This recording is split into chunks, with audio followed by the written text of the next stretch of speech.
Oh, there's so many years that are laid out in front of me, and it's not everything that happened in my career, but it's a big part of it. And it was just in that briefcase that I pulled down out of that closet and brought down here. Hell, I'll start with the summage right here. Here's a picture of me, yours truly, long blonde hair, good-looking kid, no facial hair, semi-white teeth, white wrist tape on my wrists, holding the Pro Wrestling Illustrated 1990 Rookie of the Year Award.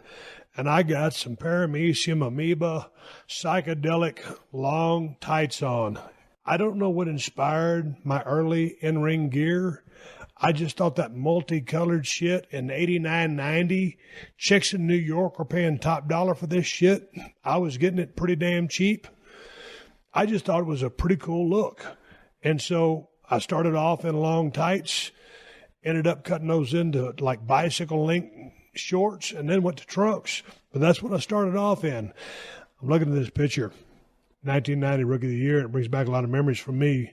And the reason I won the Rookie of the Year, I don't think I was probably the best wrestling talent of the year, but it was due to the fact that Gentleman Chris Adams picked me, his prize student coming out of the Gentleman Chris Adams Wrestling Academy, to work a high-profile angle with him. And this was, Eric Embry was booking Texas.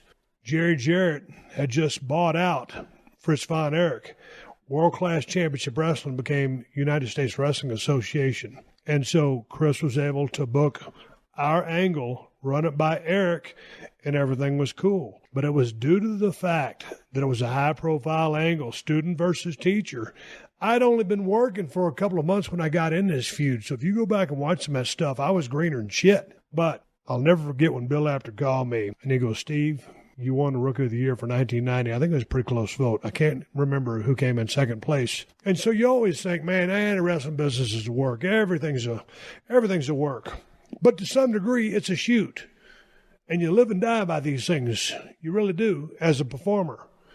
And so I was so proud to be the Pro Wrestling Illustrated Rookie of the Year for 1990. And Chris Adams, he's no longer with us.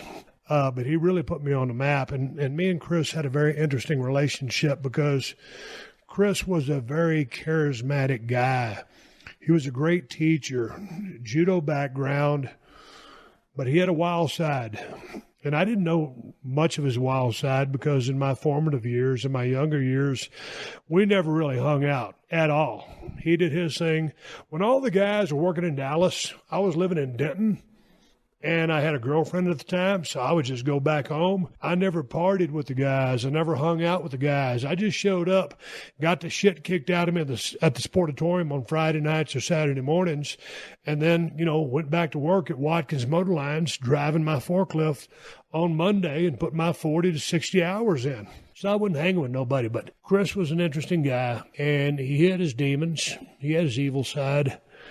And he met his demise, got shot. I don't know the story behind that by a dude named Boo Ray.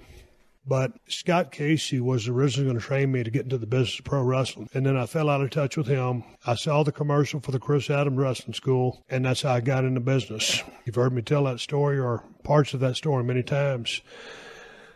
Looking at myself here, long blonde hair, pretty white teeth, blue eyes.